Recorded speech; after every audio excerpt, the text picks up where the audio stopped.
ನಮಸ್ಕಾರ ರೀ ಎಲ್ಲ ಮಂದಿಗೆ. ಎಲ್ಲರೂ ಹೆಂಗಿದ್ರ ಚಂದಿದ್ರ ಅನ್ಕೋತಿ ನೋಡ್ರಿ. ಇವತ್ತು ನೋಡ್ರಿ ಮುಂಜಾನೆ ಎಲ್ಲಿ ಹೊಂಟಿನಪ್ಪ ಅಂತಂದ್ರೆ ಎಕ್ಸಾಮ್ ಅದಾವಲ್ರಿ, ಎಕ್ಸಾಮ್ ಕೊಂಟಿ ನೋಡ್ರಿ. ಮುಂಜಾನೆ 6 ಗಂಟೆಗೆ ಫಸ್ಟ್ ಟೈಮ್ ನೋಡ್ರಿ ನಾನು ಎದ್ದ ಬಸ್ಸಿಗೆ ಹೋಗ್ಲತ್ತೀನಪ್ಪ ಅಂತಂದ್ರ ನೋಡ್ರಿ ಎಕ್ಸಾಮ್ ಐತಿ.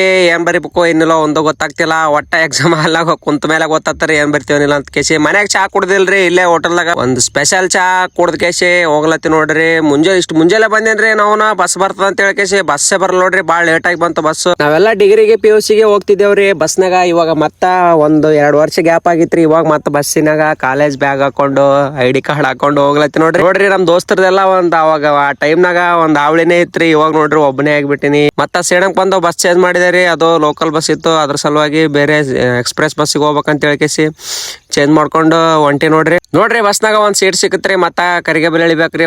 ಬಸ್ ಅಂತ ಬಾಳ ರಶ್ ಇತ್ತು ನೋಡ್ರಿ. ಎಲ್ಲ ಸ್ಟೂಡೆಂಟ್ಗಳು ಬಾಳ ಜನ ಇದ್ದಾರೆ ನೋಡ್ರಿ. ಸೇಡಮಿಂದ ಗುಲ್ಬರ್ಗ ಬರಾಟಿಗೆ ನಾವು ಹೊಟ್ಟಿ ಚುರ್ರಲ್ಲತ್ತಿತ್ರಿ. ಮೊದಲ ಹೊಟ್ಟಿಗೆ ಏನಾದ್ರು ಹಾಕೊಂಡ್ ಕೇಸಿ ಆಮೇಲೆ ಎಕ್ಸಾಮ್ ಬರಕ್ ಹೋಗಮಂತ ಅನ್ಸಿತ್ತು. ಇಲ್ಲೇ ಮತ್ತ ಒಂದ್ ಹೋಟೆಲ್ ಇತ್ರಿ ಕರಿಗೇಬಲ್ಲಿ. ಇಲ್ಲೇ ಪಲಾವ್ ಆರ್ಡರ್ ಮಾಡಿದೆ. ಬಿಸಿ ಪಲಾವ್ ತಿಂದ್ ಕೇಸಿ ಸೀದಾ ಎಕ್ಸಾಮ್ ಅಲ್ಗ ಹೊಂಟಿ ನೋಡ್ರಿ. ನೋಡ್ರಿ ಎಕ್ಸಾಮ್ ಮುಗಿಸ್ ಬಂದೆ ನೋಡ್ರಿ. ಅಪ್ಪ ನಾವು 3 ತಾಸು ಎಕ್ಸಾಮ್ದಾಗ ಹೆಂಗ್ ಬರ್ದೇನೋ ಹೆಂಗಿಲ್ಲ ಒಂದು ಗೊತ್ತಾಗ್ತಿಲ್ಲ. ಹಂಗೆ ಬರ್ದೆ ನೋಡ್ರಿ. ನಮ್ಗೆ ಏನ್ ತಿಳಿದ ಬರ್ದಿನಿ. ಪಾಸ್ ಅಂತ ಆಗ್ತಿ ನೋಡ್ರಿ. ನಾನು ರ್ಯಾಂಕ್ ಅಂತೂ ಬರಲ್ಲ, ಪಾಸ್ ಆಗಷ್ಟು ಬರ್ದಿನಿ. ಸೀದಾ ಮತ್ತೆ ಅಲ್ಲಿಂದ ಬಂದೆ ನೋಡ್ರಿ. ಬಸ್ನಾಗ ಅಂತೂ ಬಾಳ್ ರಶ್ ಇತ್ತು. ಬರುವಾಗ ಕುಂತ ಬಂದೇವ್ರಿ. ಇವಾಗ ಅಂತರ ನಿಂತೆ ಹೊಂಟಿ ನೋಡ್ರಿ. ಗುಲ್ಬರ್ಗ ಬಸ್ನಾಗ ಅಂತಂದ್ರ ಬಸ್ ಸ್ಟ್ಯಾಂಡ್ ಹೋದ್ರೆ ಸೀಟ್ ಸಿಗ್ತಾವ್ರಿ. ಇಲ್ಲೇ ಕರಿಗೇಬಲ್ಲಿ ಅಂತ ಫುಲ್ ರಶ್ ಇತ್ತು ಇವತ್ತು. ಯಾಕಂದ್ರೆ ಎಕ್ಸಾಮ್ ಇದ್ವಲ್ರಿ ಎಲ್ಲರೂ. ಅದ್ರ ಸಲುವಾಗಿ ಇಲ್ಲೇ ನಿಂತೊಂಟಿ ನೋಡ್ರಿ. ಪರವಾಗಿಲ್ಲ ನಿಂತರ್ನು ಎಕ್ಸ್ಪ್ರೆಸ್ ಬಸ್ ಇತ್ರಿ. ಹಂಗೆ ನಿಂತೆವು. ಯಾವಾಗ ಊರ್ ಬಂತ ಯಾವಾಗೆಲ್ಲ ಗೊತ್ತಾಗಿಲ್ಲ. ಮತ್ತೆ ನಮ್ ಕೋಡ್ಲ ಲೋಕಲ್ ಬಸ್ ಮುಷ್ಟಾಳಿದಾಗ ಬಂದಿದೆ ನೋಡ್ರಿ. ಸೀಟ್ ಮಾತ್ರ ಜಬರ್ದಸ್ತ್ ಇದ್ದವು. ಆರಾಮಾಗಿ ರೆಸ್ಟ್ ಮಾಡ್ಕೊಂಡು ಸೀದಾ ಕೋಡ್ಲ ಬಂದೆ ನೋಡ್ರಿ.